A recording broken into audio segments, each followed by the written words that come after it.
What life lesson did you learn that you will never forget, and when did you learn it? Never refuse when someone offers you a breath mint. My grandfather, after I declined a breath mint from him, learned that after my friend told me the girl who ghosted me though I had bad breath. She offered me gum before we hung out but I said no. Being 15 was tough. What if I always brush my teeth before leaving the house or seeing anyone, but I just really hate mints and they make me nauseous? Not everybody who speaks in a pleasant way to you is your friend. Absolutely. I worked with this girl many years ago at a fast food place and she spoke in a very sweet voice, but I was too young to see how negative and passive aggressive everything that came out of her mouth was. Nice is different than good. If you're right but you're obnoxious about it, people won't see you as the good guy. Took me until the end of grad school to figure that one out. Reminds me of one of my hostel mates. The guy would bring forth some fairly right arguments but was so arrogant and aggressive. No one really cared or bothered to listen and was very much disliked. The thing I hate most in life is having to defend an asshole who is making a good point. Be respectful to everyone you meet, but don't bend over backwards to please all of them. I was 21 when I learned that just because you've been friends with someone a long time, does not mean you're obligated to stay friends with them forever. If you're at the point where you dread being around them, leave. No amount of history is worth your peace. Goes for family too, sadly. Still slowly figuring this out at 25. Minimal maxims from the minimalists. You can't change the people around you, but you can change the people around you. Right? Double quotation mark. Learn to pick your battles wisely. Some things just are not worth fighting. Whenever I do this, my family ends up thinking either that I don't care or I am letting people walk all over me. I don't let people walk all over me. I just think my energy and peace are too precious and prefer to expend them for something worthwhile. I do this a lot. Sometimes it's easier to go get milk in the morning instead of arguing who uses it last. One time I got a flat tire and it was raining. I kept turning right to remove the tire and a guy on a bike stopped and just said lefty loosey righty tighty and just left. I never forgot it. It's not life changing but it has helped me a lot in life. I can't remember where I learned lefty loosey from, but yeah, does that shoot stay with ya? I had never heard that particular rhyme before, and while I kinda knew that instinctively after doing it so many times in one form or another, I was getting stuck on something where I had to do it backwards. My friend's younger sister, she was about 9 or 10, I think, said that rhyme offhandedly as she walked by. I was about 20 or so at the time. I've thought about it every time I've turned a screw since, and I've never really messed it up again either.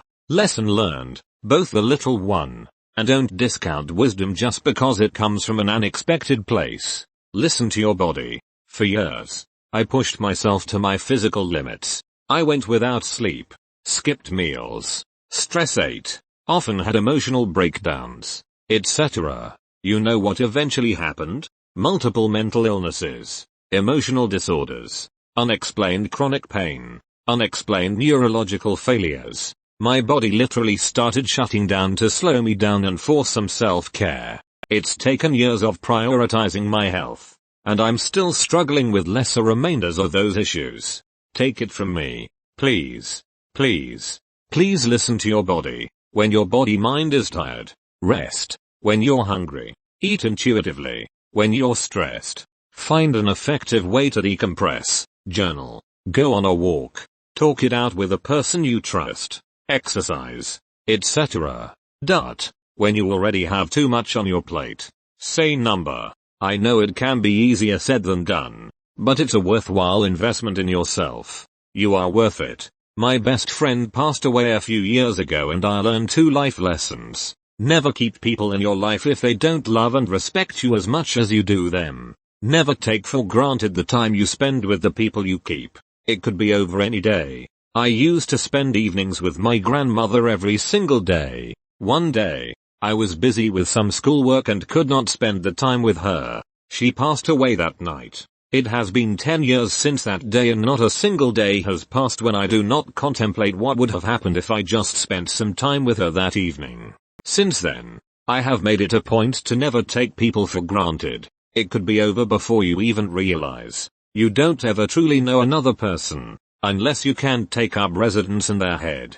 You'll never be privy to their true nature. Learned this through the process of growing up and losing friends, so it's not always malicious. Sometimes you latch onto the idea of a person rather than who they are. It'll eventually drive you apart as you realize that there is incongruity between who they are and who you think they are. Part of that is we don't really know ourselves. It's really easy to think you're a good person if you've never been put in bad situations. Then sometimes you discover that maybe you're not so perfect after all. When you learn that your parents' adults are humans capable of fallacy and mistakes just like us. Learned this early when I caught a family member in a major lie.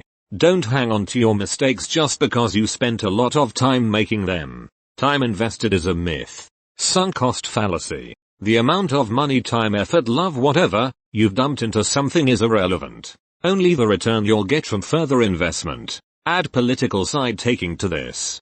Too often people pick sides and defend their party, person, president no matter what.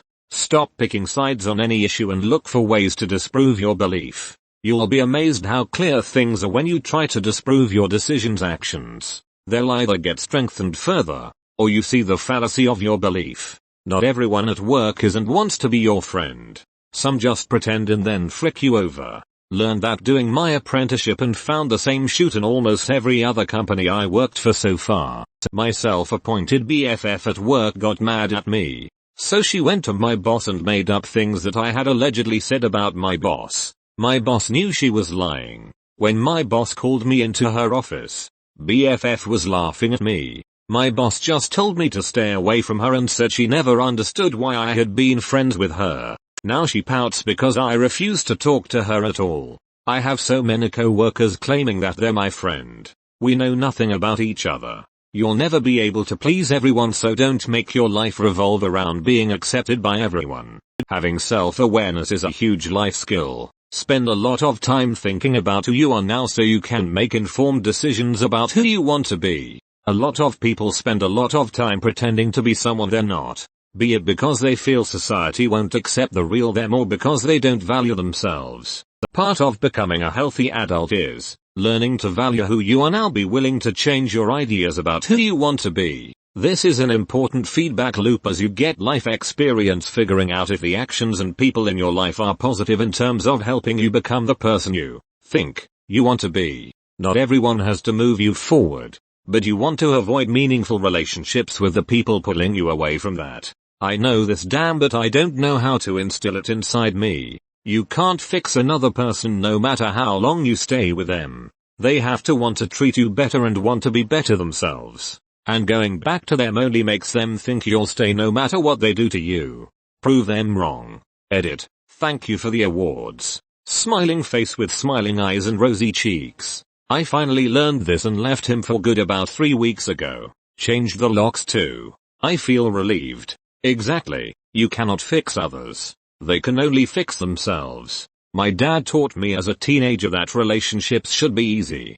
Biggest and best lesson I've ever learned. Relationships should not be filled with drama but with friendship and respect. Really helped me choose who to be with. Now I teach my daughters the same thing so maybe they can prevent being in a painful relationship. This is so true. I worked with a couple of women once who said me and my girlfriend didn't love each because we didn't have massive fights. I said that we just agree on a lot of the same things, and when we do disagree we rationally talk it out, and they couldn't comprehend a relationship without fights. This is obviously so much better than my parents' strategy of never talking to me about relationships apart from telling me I shouldn't be in one. You and your father are parenting goals. Most people's moral integrity isn't nearly as bulletproof as they believe it is. And often, through no fault of their own, we all have certain vulnerabilities that can make us do or say things we had previously thought were below us. Whether it be trauma, desperation, loneliness, etc.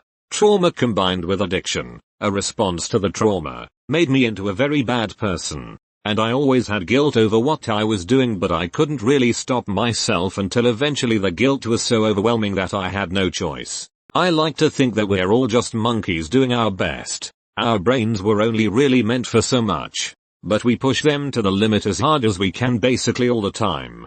And a lot of the time. For the sake of others, morality. Like you said, there's something very admirable about that. When I was in high school, my mom and I took a day to go church shopping in a new part of town. We must have gone to 5 services that day. Some were fun and lively. Some were quiet and reserved. But one in particular really stuck out to me for being so kooky. It was October, and the preacher was starting his sermon to the room of 40 people with Halloween is right around the corner. Who here celebrates Halloween? I was the only person to raise my hand. The preacher goes, good, because Halloween is celebrating the devil, and we don't do that here. At this point, I quickly drop my hand as people give me weird looks. My mom then goes, by the way, it's not a good idea to volunteer information to a group of people you don't know. I learned that I need to wait until I understand at least the basic dynamics of a group before sharing anything about myself. In these cases especially, it's better to be quiet and anonymous than to stand out and be a target. We never ended up going back to any of the churches we saw that day, though. My church tried to pull that. Unfortunately for them, I don't care, and I had nieces to celebrate with. I still have nieces, but it's not the same when they get older. My mom then goes, by the way, it's not a good idea to volunteer information to a group of people you don't know. What a nice mom you have. Time is the most valuable resource on the planet, and just about every Tom, Duck and Sally is trying to take it away from you. Lesson learned: don't step on random wood scraps during a renovation or you will end up with a nail in your foot. Date learned 3 hours ago. Frowning face. Get well soon, my guy. Learned that when I was 8. Rusty nail right through my foot. Don't say dumb shoot on the internet. Still working on it. Don't go on FB drunk at night. I quit FB altogether because I was making a fool of myself on a weekly basis. I'm sorry, so this is Reddit. We don't do that here. Everyone is facing a battle you know nothing about. I remember a story my dad told me about when he was out with his mates playing pool and a friend of his was really aloof and rude. Just generally being more confrontational than usual. At first it pissed him off that he was being a duck, but he later found out that this guy had recently turned the same age his own dad was when he died. I guess it was messing him up a bit and was pretty much occupying all his thoughts, which didn't leave much room for pleasantries. You have no idea what personal turmoil is going on inside someone else's mind that has nothing to do with you. Also that we are all fighting battles we know nothing about.